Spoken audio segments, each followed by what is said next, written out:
सोचिए आप बुखार का इलाज करवाने हॉस्पिटल जाते हैं और वहां से एचआईवी लेकर वापस आते हैं। यकीन नहीं आ रहा ना, लेकिन 2026 में पाकिस्तान में ये बहुत तेजी से हो रहा है।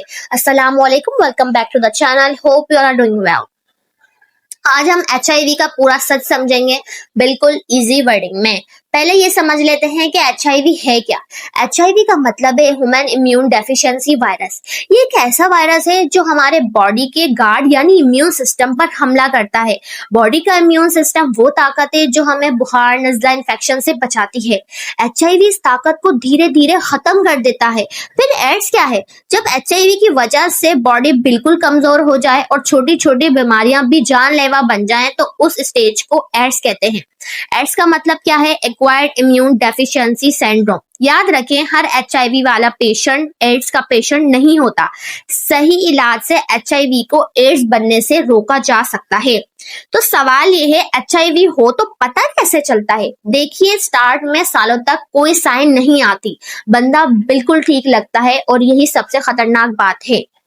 लेकिन जब बॉडी कमजोर होने लगती है तो ये साइन आ सकते हैं।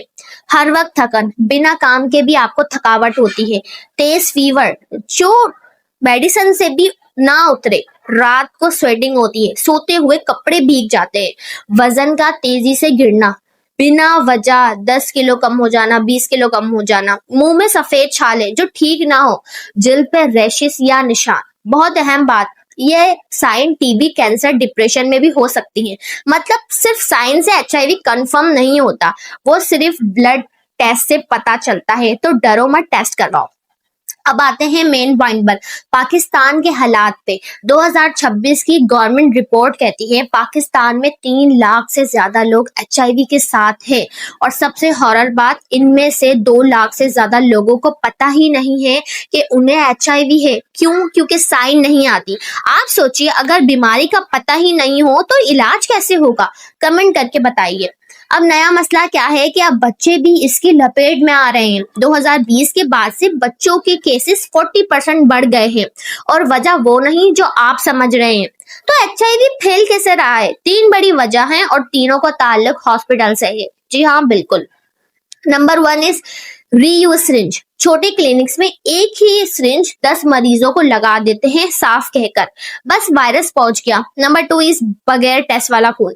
ऑपरेशन में जल्दी के चक्कर में खून का एचआईवी टेस्ट नहीं होता, नतीजा हेल्दी पेशेंट बेकार।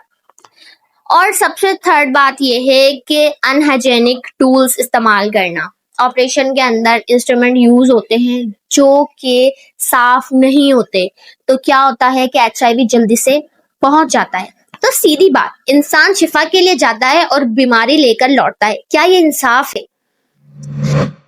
हाल सबसे ज्यादा केसेस कहाँ है? सिंध में, लाड़काना, कराची, हैदराबाद में नए केसेस बढ़ रहे हैं। सबसे टॉप पर है पंजाब, फिर इस्लामाबाद, फिर सिंध, फिर केपी के।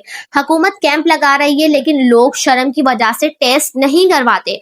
आप बताओ, क्या शर्म जिंदगी से बड़ी है? इलाज से बेहतर एहतियात है। ये 3 काम जिंदगी का हिस्सा बना ले। नंबर 1, सिरिंज अपनी आंखों के सामने खुलवाएं। कहें बाजी या भाई, न्यू सिरिंज का पैकेट मेरे सामने खोलें, ये आपका हक है। नंबर 2 इस खून लगवाने से पहले रिपोर्ट मांगे। पूछो एचआईवी टेस्ट हुआ है, रिपोर्ट दिखाएं, ये लीगली राइट है। नंबर 3 साल में एक बार टेस्ट करवाएं। गवर्नमेंट सेंटर में टेस्ट फ्री होता है और वो भी राजदारी के साथ, सिर्फ 10 मिनट लगते हैं। याद रखिए, होशियार पेशेंट ही महफूज पेशेंट है। सो एचआईवी किसी की जाती गलती का नतीजा नहीं है, अक्सर ये लापरवाही की वजह से होता है। 2026 का पाकिस्तान हमसे जिम्मेदारी मांगता है, अपने घर वालों की। मेरी गुजारिश है कि इस वीडियो को ज्यादा से ज्यादा लोगों को शेयर करें। हो सकता है आपकी एक शेयर किसी की जान बचा दे। नीचे लिखिए, मैं जिम्मेदार हूँ। अगर बात समझ आई हो तो। सेहत है तो सब कुछ है। अल्लाह हम सबको ऐसी बीमारियों से महफूज रखे। जब तक आप अपना बहुत ज्यादा ख्याल रखें। मिलते हैं अगली वीडियो में। अल्लाह हाफिज।